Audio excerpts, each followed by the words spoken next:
अस्सलाम वालेकुम। Chapter number 9, इसमें शॉर्ट क्वेश्चन को डिस्कस कर रहे हैं। प्रीवियस लेक्चर के अंदर हम 6 शॉर्ट क्वेश्चन को डिस्कस कर चुके हैं। आज के इस लेक्चर में भी 6 शॉर्ट क्वेश्चन डिस्कस करने हैं। ये सारे के सारे short question, maximum short question definitions है। मास बाय एक शॉर्ट क्वेश्चन के अलावा the sum of all the mole fraction is always equal to unity justify. ये एक शॉर्ट क्वेश्चन ऐसा है जिसमें डेफिनेशन इन्वॉल्व नहीं है। बाकी जितने भी शॉर्ट क्वेश्चन हैं सब के अंदर डेफिनेशंस हैं। तो पहले वाला शॉर्ट क्वेश्चन क्या है हमारे पास है, define mole fraction and give its formula.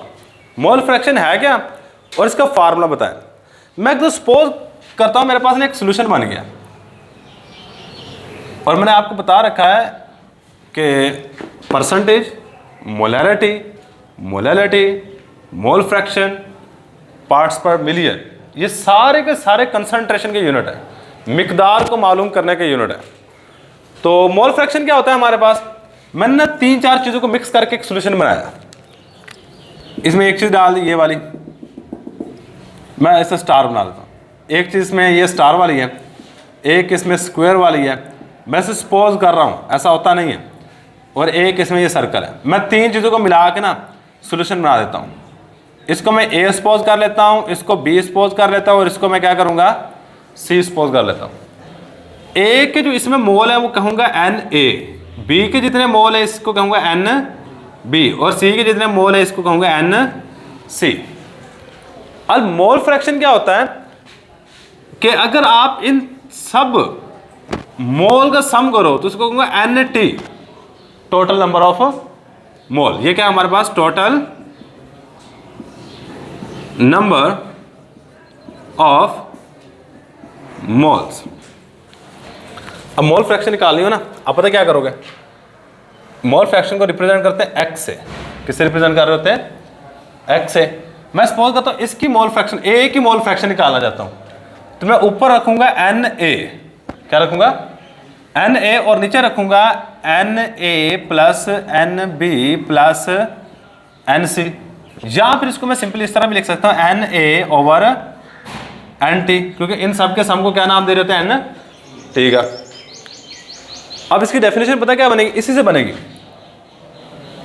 Mole fraction basically ratio है, जो चीज बटे में होती है इसको रेशो का नाम दे सकते हैं। Mole fraction is a ratio between the number of moles of a component, एक कंपोनेंट के number of moles to the total number of moles. क्या है, कंपोनेंट के मोल और टोटल नंबर ऑफ मोल के दरमियान में रेशो को मोल फ्रैक्शन कहते हैं। तो हम यही बात यहां पर लिखेंगे, mole fraction is the ratio between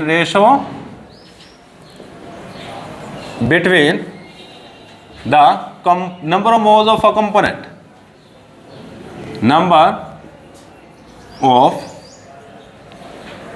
moles of a component, एक कंपोनेंट के मोल के moles to the total number of moles of component, total number of moles. बस इतना कर लो। इस सॉल्यूशन के बेसिकली 3 कंपोनेंट, ए, बी और सी। अब जिस कंपोनेंट के मोल फ्रैक्शन को फाइंड आउट करना चाहते हैं उसको ऊपर रखो, टोटल नंबर ऑफ मोल्स को नीचे रखो और हमारे पास आंसर आ जाएगा। क्या आ जाएगा, हमारे पास आंसर आ जाएगा। और मोल फ्रैक्शन की रिप्रेजेंटेशन की बात की जाए, किस चीज़ की, रिप्रेजेंटेशन, मतलब मोल फ्रैक्शन को जाहिर कैसे करते हैं। तो मोल फ्रैक्शन की रिप्रेजेंटेशन कर रहे थे एक्स से, मोलैरिटी को कैपिटल एम से, मोलैरिटी को स्मॉलर एम से रिप्रेजेंट कर रहे होते हैं। अब नीचे आ जाओ, ये वाला क्वेश्चन इसी से रिलेटेड है। ये वाला जो क्वेश्चन है ये हमारे पास इसी से रिलेटेड है। हमने ये साबित करना है, the sum of all the mole fraction is always equal to unity. अब इसमें 3 कंपोनेंट है ना, तो इन तीनों कंपोनेंट की मोल फ्रैक्शन का सम करोगे तो हमेशा 1 के बराबर आएगा। चलो प्रूव कर लेते हैं। सपोज फर्ज करो a solution is formed by dissolving, a solution is formed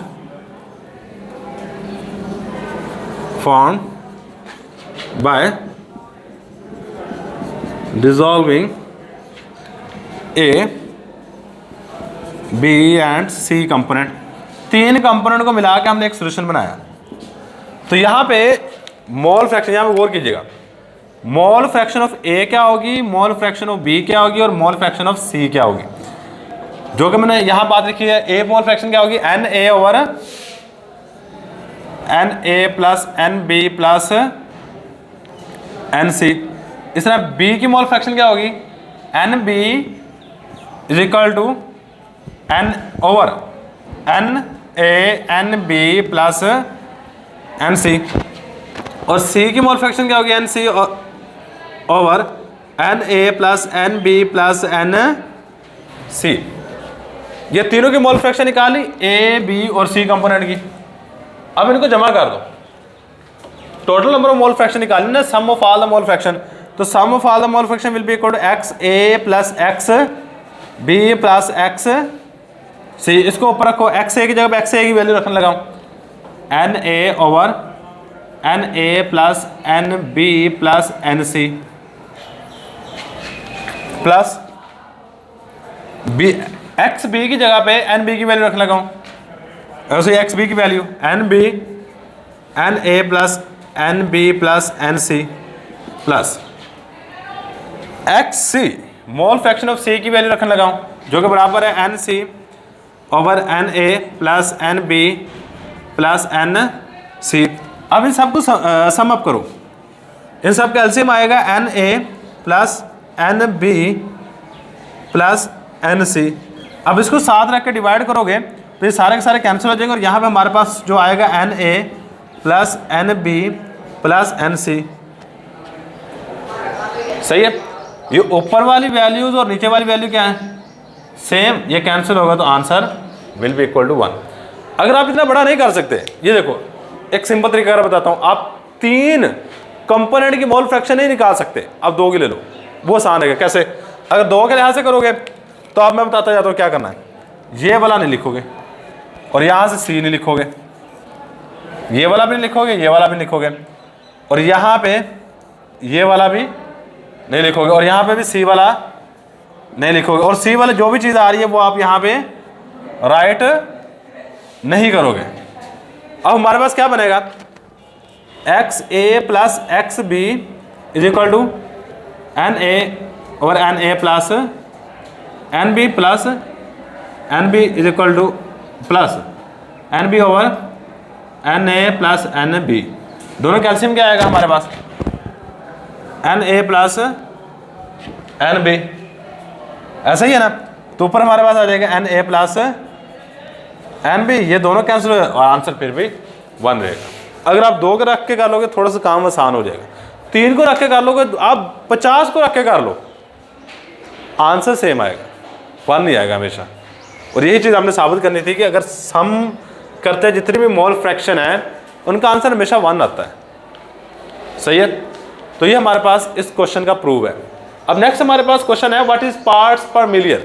बच्चे याद रखिएगा एग्जाम में पार्ट्स पर मिलियन भी पूछा जा सकता है, या फिर इसकी जगह पे सिर्फ इतना लिखेगा what is P P M, give its mathematical expression.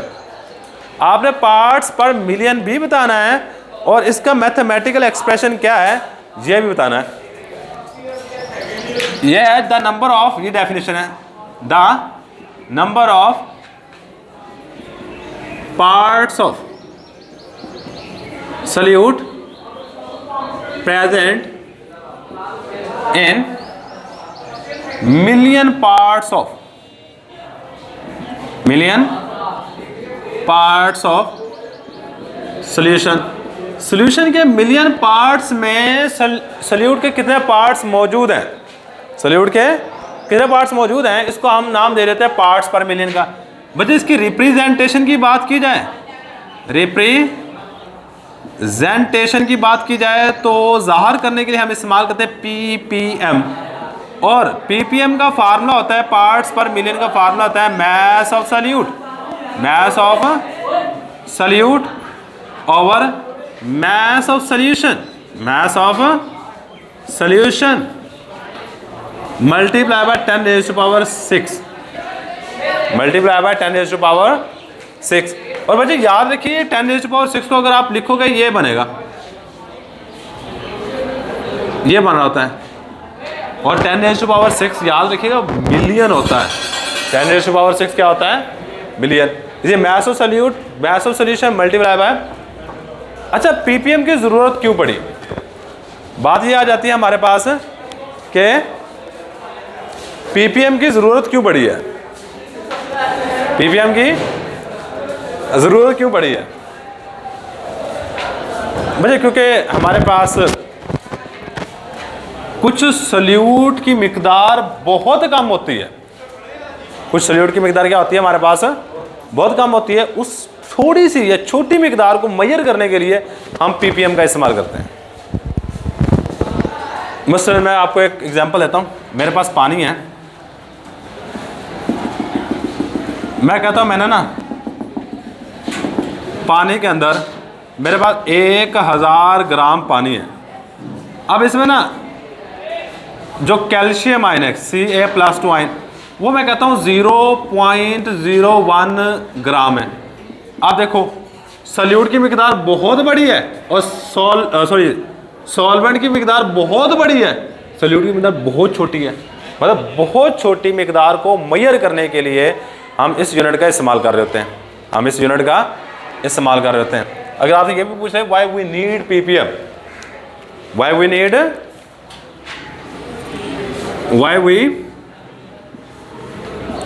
Ppm, PPM की जरूरत क्यों पड़ी है? तो आंसर क्या आएगा? To measure very small amount, वो छोटे अमाउंट को मेजर करने के लिए पीपीएम की जरूरत पड़ती है। अच्छा, अब इसके बाद हमारे पास नेक्स्ट शॉर्ट क्वेश्चन है, वह कॉन्जुगेट सॉल्यूशन क्या होता है? क्या होता है कॉन्जुगेट सॉल्यूशन? क्या होता है? इधर देखो, कॉन्जुगेट याद रखिएगा दो के लिए इस्तेमाल किया जाता है लफ्ज़। किसके लिए इस्तेमाल किया जाता है? दो के लिए। कहता आपने ना दो सॉल्यूशन लेने हैं,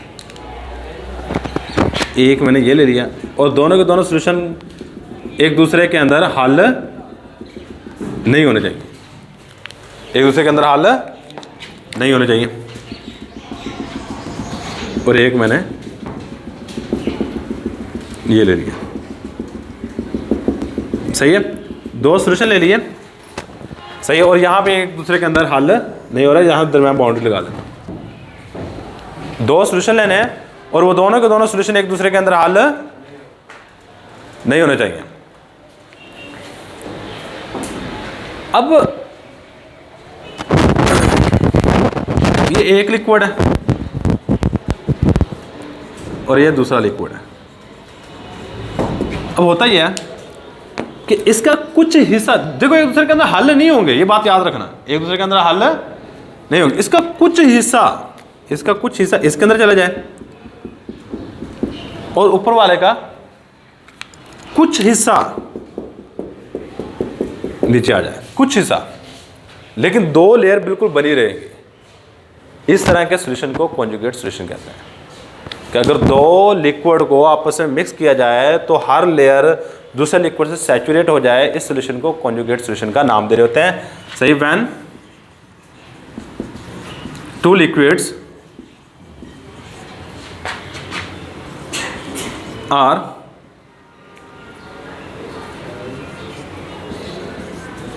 एडेड टू ईच अदर, एक दूसरे के अंदर दो लिक्विड डाल दी जाए, then a layer is formed and both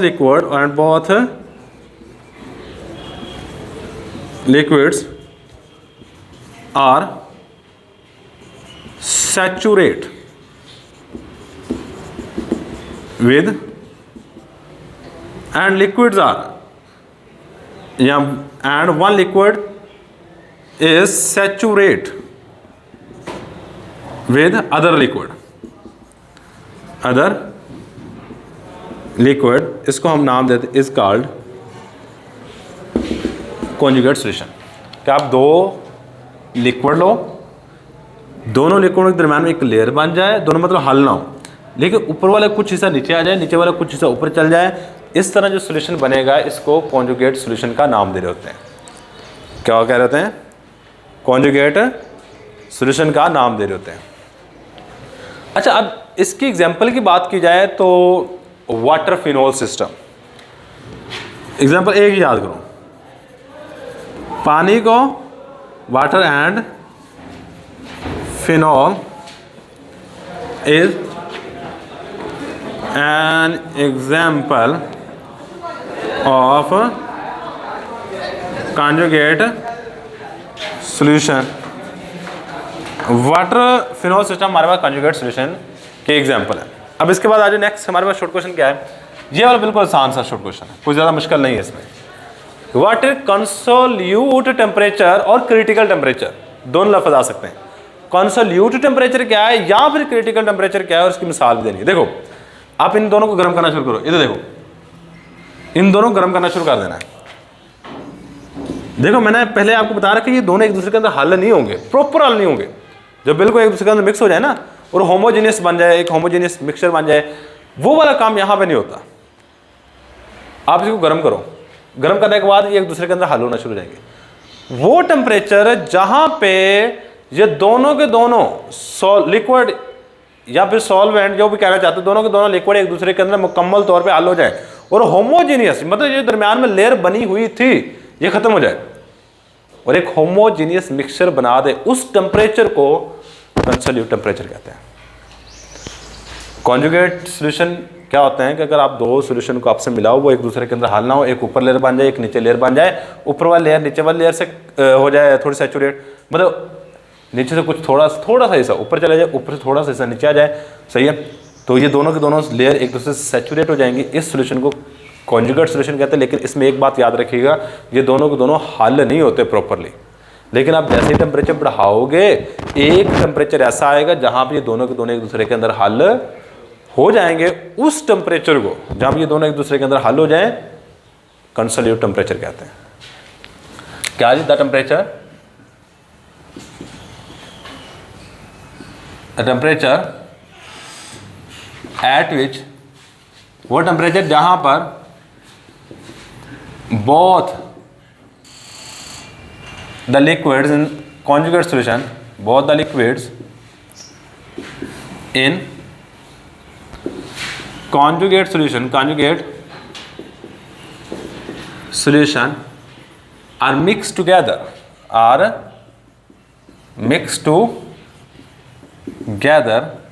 and form a homogeneous solution and form a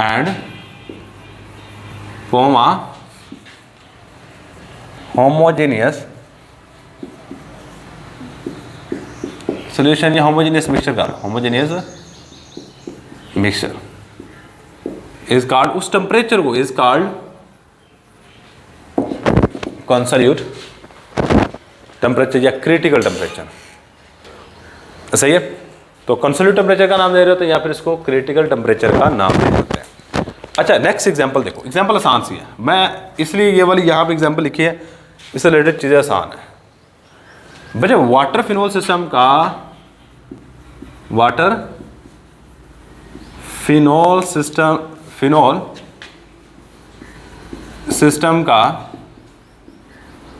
कंसोल्यूट temperature जो है, कंसोल्यूट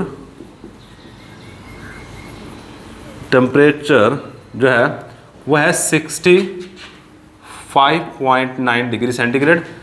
अगर उस सॉल्यूशन में वाटर 66% हो और फिनोल 34% हो, मतलब आपने एक सॉल्यूशन बनाना है जिसमें पानी 66% लेना है, 66 ग्राम पानी ले लो, 34 ग्राम फिनोल ले लो, दोनों को मिक्स करो, 65.9 यानी कि 66 डिग्री सेंटीग्रेड पे दोनों एक दूसरे के अंदर मिक्स हो जाएंगे।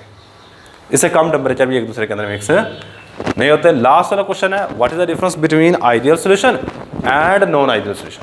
आइडियल सॉल्यूशन में और नॉन आइडियल सॉल्यूशन में क्या फ़र्क है, और ये भी बड़ा इंपॉर्टेंट शॉर्ट क्वेश्चन है, पास पेपर में बहुत दफ़ा आ चुका है कि आइडियल सॉल्यूशन और नॉन आइडियल सॉल्यूशन में क्या फ़र्क है। यहाँ पे लिखेंगे आइडियल सॉल्यूशन, आइडियल सोल्यूशन, और यहाँ पे लिखेंगे हम non ideal solution. Ideal solution कौन सा होता है, आगे इसके बाद वाला जो टॉपिक है वो है राउल्ट्स लॉ, वो भी पढ़ेंगे। ऐसा सोल्यूशन जो राउल्ट्स लॉ को माने आइडियल है, और ऐसा सोल्यूशन जो राउल्ट्स लॉ को ना माने नॉन आइडियल है। द सोल्यूशन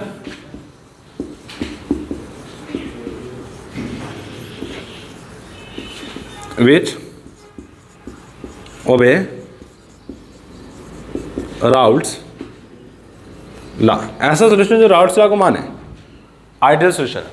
ऐसा सोल्यूशन जो राउल्ट्स लॉ को माने आइडियल सोल्यूशन है। और द सोल्यूशन है which do not obey Raoult's law is called non ideal solution, उसको नॉन आइडियल सोल्यूशन कहते हैं। एक बात जरा गौर कीजिएगा, मैंने ना सोल्यूशन बनाने के लिए क्या करता हूँ, दो चीज़ों को लेता हूँ, इनको आपसे मिलाता हूँ, ऐसा ही है।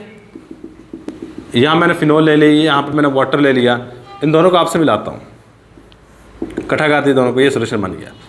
अब मेरी बात को ज़रा और सुना, इधर देखो, मैं कहता हूँ मिलाने से पहले इनका टेम्परेचर 25 डिग्री सेंटीग्रेड है, मिलाने के बाद भी अगर 25 डिग्री सेंटीग्रेड ही रहता है, मतलब टेम्परेचर ना बढ़ता है ना कम होता है, तो आइडियल सोल्यूशन है। अगर बढ़ जाता है या कम हो जाता है तो नॉन आइडियल सोल्यूशन होगा। सही है, तो इसको कहते हैं हीट चेंज। देखो शुरू में भी 25 डिग्री सेंटीग्रेड, लास्ट में 25 डिग्री सेंटीग्रेड, मैं सपोज इसकी एंथैल्पी 25 है शुरू में और बाद में भी 25 है, तो आंसर क्या होगा, सम क्या होगा, डिफरेंस क्या, सॉरी सम नहीं, डिफरेंस है। डिफरेंस क्या है हमारे पास, 0। अगर एंथैल्पी चेंज 0 है, एंथैल्पी चेंज क्या है हमारे पास, अगर 0 है तो आइडियल सोल्यूशन है, अगर 0 नहीं है तो वो नॉन आइडियल सोल्यूशन होगा। If change in enthalpy equal 0 then it is ideal solution. ये बिल्कुल आसान वर्डिंग है। चेंज एच एंथैल्पी के लिए इस्तेमाल किया जाता है। एच किसके लिए इस्तेमाल किया जाता है, एंथैल्पी के लिए। और अगर if del H is not equal to 0, मतलब हीट रिलीज होती है, जज़ब होती है, उस वक्त डेल एच 0 के बराबर नहीं आएगा। सही, तो उस वक्त ये नॉन आइडियल सोल्यूशन होगा। नेक्स्ट आ जाओ मुझे, अगर if change in volume equal to 0 then solution is ideal, तो सोल्यूशन क्या होगा हमारे पास, आइडियल होगा। अगर if del v is not equal to 0 then solution is non ideal. अगर चेंज इन वॉल्यूम 0 के बराबर नहीं है, क्या मतलब चेंज इन वॉल्यूम, मैं कहता हूँ मैंने दो चीज़ें ली हैं, इथर ले लिया प्लस बेंजीन ले ली। मैं कहता हूँ इसका मैंने लिया 200 ml और इसका भी ले लिया मैंने 200 ml। अब इन दोनों को मिलाता हूँ, मिलाने के बाद टोटल वॉल्यूम कितना बनना चाहिए सोल्यूशन का, सोल्यूशन का टोटल वॉल्यूम कितना बनना चाहिए, 400 ml बनना चाहिए ना। अगर तो इतना ही रहता है, 200 को मिलाने के बाद 400 रहता है, तो वो आइडियल सोल्यूशन है।